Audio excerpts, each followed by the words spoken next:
কোথায় ফিরবে? ক্রিমিনাল কাজ হয়েছে। আওয়ামী লীগ কোথায় আসবে? মানুষ কি চায় আপনি আপনি লুটপাট করে লক্ষ লক্ষ কোটি টাকা পাচার করে দিবেন বিদেশে? আওয়ামী লীগ রাজনীতিতে ফেরা দরকার, কি রূপে ফেরা দরকার? ফিরবে, কোনো আত্মসমালোচনা নাই, অনুশোচনা নাই, আত্ম উপলব্ধি নাই, কোথায় ফিরবে? ওয়ের? আগে তো ইউ হ্যাভ টু অ্যাকনলেজ যে যেটা করেছি, যেটাকে সমর্থন দিয়েছি, this was not right, unethical, criminal. Criminal কাজ হয়েছে। দেখতে পাচ্ছেন কোনো আত্ম উপলব্ধি, আত্মসমালোচনা, অনুশোচনা, রিপেন্টেন্স? কিচ্ছু নেই। তাহলে what are you talking about? Awami League কোথায় আসবে? এখানে জনগণ এবং নতুন প্রজন্মের ভিতরে কি চলছে এটা বুঝতে হবে না? মানুষ কি চায় এটা বুঝতে হবে না? মানুষ কি চায় আপনি লুটপাট করে লক্ষ লক্ষ কোটি টাকা পাচার করে দিবেন বিদেশে, আরামায়েশে থাকবেন, এটা চায়? এটা আমার ব্যক্তিগত অভিমত।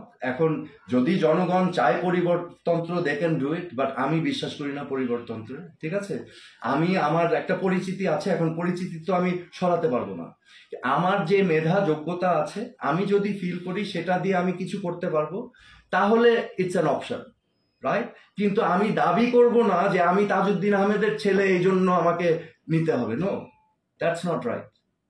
কি বলবো দেখেন, আমি পদত্যাগ করার পর থেকে, এখানে অনেকেই হয়তো জানে না, আমার উপর দিয়ে অনেক ঝড়ঝাপটা গিয়েছে, যেটা আমি বলিনি কোনোদিন।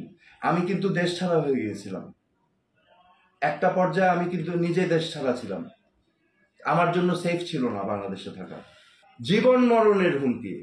আমার ভাগিনা, আমার মেজ বোনের ছেলে, ওকে নিয়ে পুলিশ নির্যাতন করলো, বেধড়ক পিটালো। এবং আমার দুলাভাই যখন থানাতে গেল, উনি আরেক রুম থেকে শুনছে যে এই যে সোহেল তাজের ভাগিনাকে পেয়েছি, একদম বানায় দিতেছি।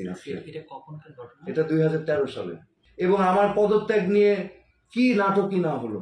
আমরা টিভিতে দেখলাম, এই যে আপনি যে মূল কথাটা বলছিলেন যে গুলি করে মারার দৃশ্যগুলো, আমিও টিভিতে যখন দেখলাম, আমিও ঘটনাগুলো দেখলাম। এখন আমার যেহেতু অভিজ্ঞতা আছে, আমি দেখে তো বিস্মিত হয়েছি যে এ কি, এটা তো পুরা 1984 এর প্রপাগান্ডা চলছে, যে একটা জিনিসকে আরেকটা বানিয়ে তারপরে ওইটা বারবার সব টিভি চ্যানেল দিয়ে বলানো।